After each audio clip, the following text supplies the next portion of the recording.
در این ویدیو به معرفی و بررسی یه ابزار قدرتمند در تریدینگ ویو خواهیم پرداخت که بهتون کمک میکنه قدرت حرکت‌های واقعی بازار رو با استفاده از تحلیل‌های مبتنی بر درصد احتمالات شناسایی کنید. با استفاده از این اندیکاتور میتوان فهمید که بازار به کدوم سمت حرکت خواهد کرد و بر اساس اون تصمیمات معاملاتی مناسبی اتخاذ کرد. ادامه ویدیو رو با بنده همراه باشید.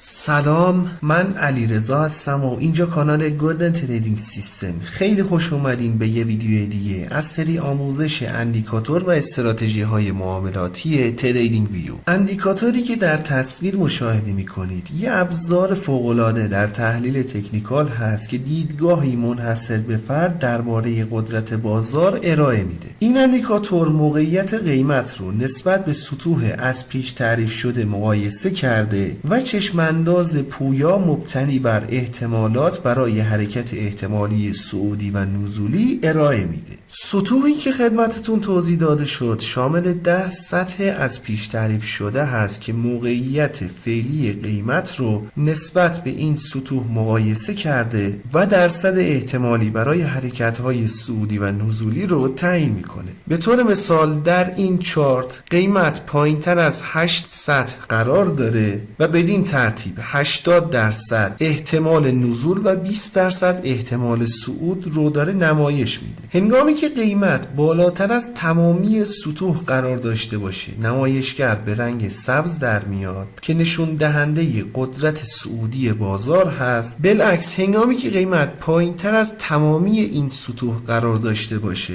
به رنگ نارنجی نمایش داده میشه که نشون دهنده شتاب نزولی بازار هست. یه خط که بر روی کلوز قیمت و این سطوح تنظیم شده بر روی چارت قرار داره که بر اساس درصد احتمالات میتونیم تنظیم کنیم که امکان مشاهده سریع روند قالب و قدرت بازار رو به همون نمایش بده. اگه سطوحی که بر روی چارت نمایش داده میشه خیلی شلوغ به نظر بیاد میتونید شفافیت این خطوط رو تنظیم کنید و بر اساس این خط روند و قدرتش رو بیاین و بررسی کنید. درباره این مورد در ادامه ویدیو توضیحات بیشتری خواهیم داد. به صورت کلی عملکرد اندیکاتور و پارامترهایی که داره این مواردی هست که خدمتتون توضیح داده شد. حالا اینکه این اندیکاتور چطور میتونه در تحلیل ها یا در روش های مختلف به همون کمک کنه رو اجازه بدین ابتدا اندیکاتور رو معرفی کنیم، بعدش بهش میپردازیم. برای انداختن اندیکاتور روی چارت باید وارد سربرگ ایندیکیتورز بشیم. در تب سرچ بار عبارت Levels Strength Index رو وارد کنیم. این اندیکاتور هست که توسط بیگ بلوگا طراحی شده. قبل از اینکه بخوایم گریز کوتاهی به قسمت تنظیمات اندیکاتور داشته باشیم میخوام ازتون درخواست کنم که اگر فکر میکنید اندیکاتور یا ویدیو مناسب هست لطفاً ویدیو رو لایک کنید. اگر هم دوست دارین با جدیدترین ابزارها آشنا بشین و نحوه کار باهاشون رو یاد بگیرین پیشنهاد میکنم کانال خودتون کانال گلدن تریدینگ سیستم رو سابسکرایب کنید و علامت زنگوله رو هم بزنید تا به محض انتشار ویدیوهای جدید بهتون اطلاع داده بشه. گزینه لینکد دوستان در واقع همون پریود اندیکاتور هست که بر اساس اون میاد و سطوح رو مشخص میکنه. اعداد بالاتری قرار بدین سطوح رو در بلند مدت بررسی میکنه، اعداد پایینتری قرار داده بشه حساسیت اندیکاتور رو نسبت به نوسانات قیمت بالاتر میبره و سطوح رو در کوتاه مدت براتون بررسی میکنه. گزینه بعدی شفافیت این خطوط رو تعیین میکنه. کمترین عددی که میتونید قرار بدین عدد 2 هست. اعداد پایینتر باعث کمتر شدن شفافیت این خطوط میشه. اعداد بالاتری قرار بدین شفافیت خطوط رو بیشتر میکنه. در نهایت اگه یادتون باشه خدمتتون عرض شد که اندیکاتور یه خط بر اساس کلوز قیمت و این سطوح ترسیم میکنه که اگر در این قسمت بر روی ترند باشه طبق توضیحاتی که داده شد خطوط رو بر اساس محل قرارگیری قیمت در بین سطوح میاد و به رنگهای سبز و نارنجی نمایش میده که نشون دهنده روند صعودی یا نزولی هست. گزینه بعدی که به صورت پیش‌فرض هم تنظیم شده فقط خط رو با رنگ سفید نمایش میده و در نهایت اگر این گزینه بر روی نان باشه دیگه این خط بر روی چارت قرار داده نمیشه. بسیار خوب، کاربرد اول که دوستان بهش میپردازیم هنگامی هست که اندیکاتور داره درصدهای بالایی رو نمایش میده. به فرض مثال توی این چارت 90% صعود و 10% نزول رو داره نمایش میده. اینجور مواقع میتونه نشانه ای از تغییرات بالقوه در روند یا اشباع خرید یا فروش باشه که ممکنه قیمت در اینجور مواقع متوقف یا اصلاح جزئی رو تجربه کنه. البته اگه شخص کم ریسکی هستین میتونید برای تاییدیه اشباع خرید یا فروش از اندیکاتورهای مختلفی مثل RSI هم استفاده کنید.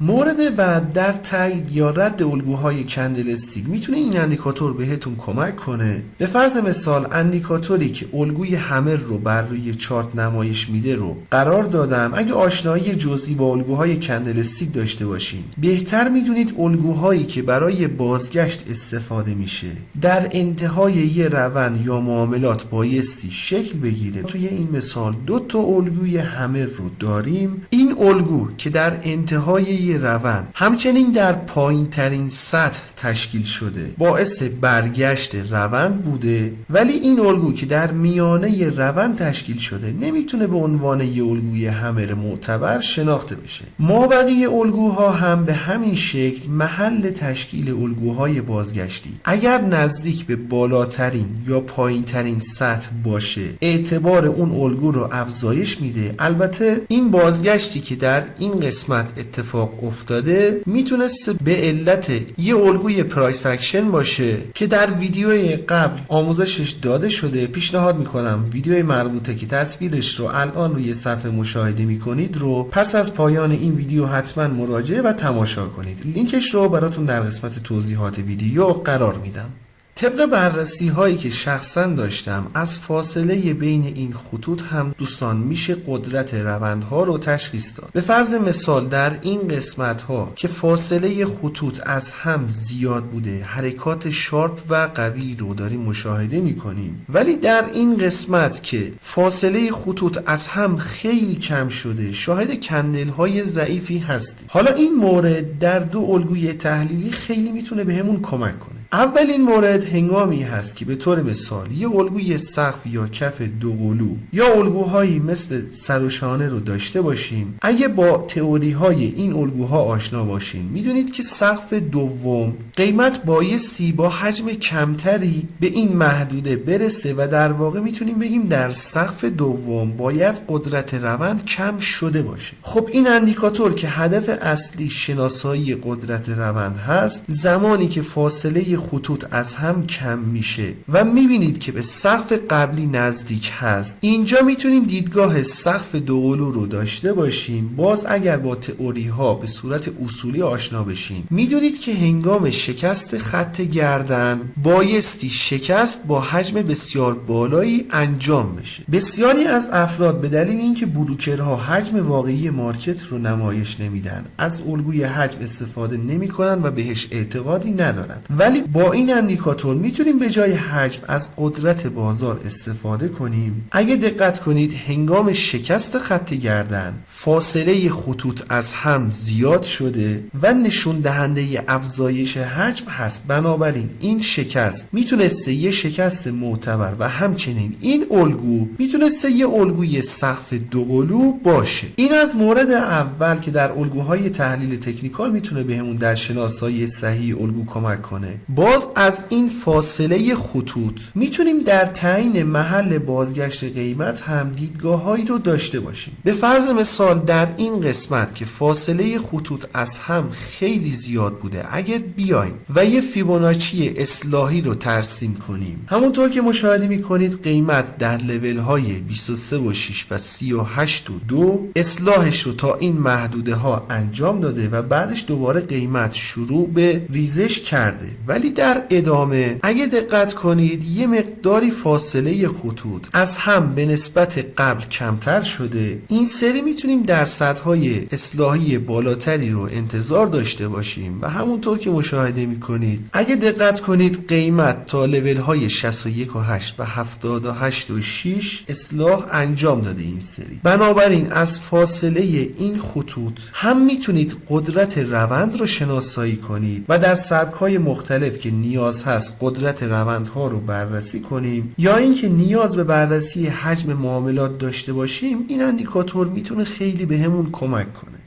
در نهایت آخرین کاربردی که بهش میپردازیم ترکیب درصدهایی که اندیکاتور نمایش میده با سایر اندیکاتورها هست که میتونه در فیلتر کردن سیگنال ها بهتون کمک کنه. این سیگنال هایی که بر روی چارت دارین مشاهده میکنید مربوط به اندیکاتور یوتی بات هست که مطمئنم اکثر دوستان باهاش آشنا هستن. اگه نمیدونید چی هست پیشنهاد میکنم ویدیوی مربوطه که تصویرش رو الان روی صفحه مشاهده میکنید و لینکش رو براتون در قسمت توضیحات ویدیو قرار میدم رو پس از پایان این ویدیو حتما مشاهدش کنید. به فرض مثال از ابتدای این چارت بخوایم سیگنال ها رو بررسی کنیم. سیگنال نزولی اول زمانی صادر شده که حدود 7 الی 8 تا از این خط ها به رنگ نارنجی بودند و اندیکاتور قاعدتاً در این جور مواقع عدد 70% نزولی رو به همون نمایش میداد. سیگنال بعدی حدود 3 الی 4 تا خط به رنگ سبز بوده و روند صعودی حدود 40%، روند نزولی 60% هست. بنابراین این سیگنال میتونسته فیلتر بشه. یا سیگنال نزولی بعد قطعاً 100% روند نزولی نمایش داده میشده و بعدش ریزش قیمت رو داشتیم. سیگنال بعدی هم حدوداً 4 الی 5 تا خط سبز بوده، بقیه نارنجی که یه حالت 50-50 بوده. ولی دوستان این نکته رو هم در نظر داشته باشین که اگر در روندهای رنج مثل این سیگنال نزولی داشتیم به احتمال خیلی زیاد قیمت نمیتونه حرکت قابل توجهی را انجام بده. ولی اگه در روندهای مشخصی مثل این چارت قرار داشتیم یا اینکه هنگام صدور سیگنال خرید یا فروش یه سطح معتبر رو اندیکاتور شکسته باشه، اون موقع داستان فرق میکنه. دوستان مواردی که خدمتتون توضیح داده شد فقط در باب آشنایی هست که نحوه عملکرد اندیکاتور رو در سبک‌های مختلف باهاش آشنا بشید. برای اینکه تایم ویدیو زیاد نشه تا همینجا جمع‌بندیش رو میکنیم. قطعاً پتانسیل های اندیکاتور بسیار بالاتر هست و با کمی خلاقیت میتونید در سبک‌های معاملاتی که دارین این اندیکاتور رو استفاده و تصمیمات معاملاتی بهتری بتونید اتخاذ کنید. انشالله که براتون مفید باشه. رو قله میبینم دوست من.